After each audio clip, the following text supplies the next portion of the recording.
Hello' everyone, কি খবৰ? আশা কৰিছোঁ সকলো ভালেই আছে। স্বাগতম জনাইছোঁ আপোনালোক সকলোকে মোৰ চেনেলৰ অন্য এটা নতুন ভিডিঅ'লৈ। থাম্বনেইলটো দেখি নিশ্চয় হয়তো ধৰিব পাৰিছেই, আজি গৈ আছোঁ আমি গুৱাহাটী এয়াৰপৰ্টলৈ। যিহেতু ফ্লাইটততো যাবলৈ ভাগ্য নায়েই, গতিকে ভাবিলোঁ অকণমান বাহিৰৰ পৰাই তাৰ ভিতৰৰ ফিলটোকে লৈ আহোঁ। আৰু আমি গৈছোঁ নাৰেংগী চন্দ্ৰপুৰৰ পৰা। আৰু পৰিৱেশটো চাওকচোন, ইমান ধুনীয়া, দুয়োফালে ইমান ধুনীয়া ধুনীয়া পাহাৰ আছে। পিছে পাহাৰখন সদায় দূৰৰ পৰাহে দেখিবলৈ শুৱনি, ওচৰলৈ গ'লে কিন্তু তাত একোৱেই ভাল নালাগে। তথাপিও দিয়কচোন, পাহাৰ বুলি ক'লে মনটো কিবা এটা বৰ ভাল লাগে। আপোনালোকৰ বাৰু কেনে লাগে কমেণ্ট কৰি জনাবচোন।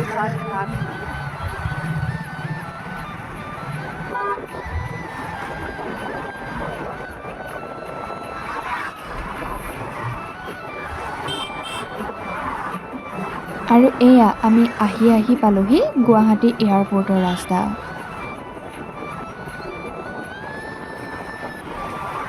আৰু এয়া আহি সোমালোহি আমি মেইন গেটত।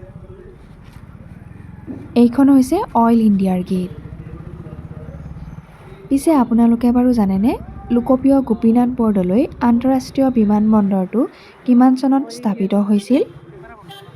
1958 চনত স্থাপন কৰা হৈছিল এই বিমানবন্দৰটি। সকলোৱে এইটো জানেই, প্ৰথমে ইয়াৰ নাম বৰঝাৰ বিমানবন্দৰ ৰখা হৈছিল আৰু পিছলৈ গোপীনাথ বৰদলৈ আন্তঃৰাষ্ট্ৰীয় বিমানবন্দৰ নামেৰে জনাজাত হয়। নৰ্থ ইষ্টৰ ভিতৰত আটাইতকৈ বিজি এয়াৰপৰ্টটোৱেই হৈছে লোকপ্ৰিয় গোপীনাথ বৰদলৈ আন্তঃৰাষ্ট্ৰীয় বিমানবন্দৰ। ইয়াত পিছে অটো আৰু কেব দুয়োটাই উপলব্ধ হয়। আৰু এয়া আমি পালোহি গুৱাহাটী এয়াৰপৰ্ট। ভিতৰলৈ যিহেতু যাব নোৱাৰোঁ, বাহিৰৰ পৰাই আপোনালোকক ভাবিলোঁ অকণমান ভিডিঅ' কৰি দেখাওঁ। এতিয়া পিছে যিহেতু এয়াৰপৰ্টটো নতুনকৈ বনাই আছে, গতিকে তাৰ কাম চলি আছে।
এনেদৰে বাহিৰৰ পৰাই এয়াৰপৰ্টটো চাই আজিলৈ আহিলোঁ।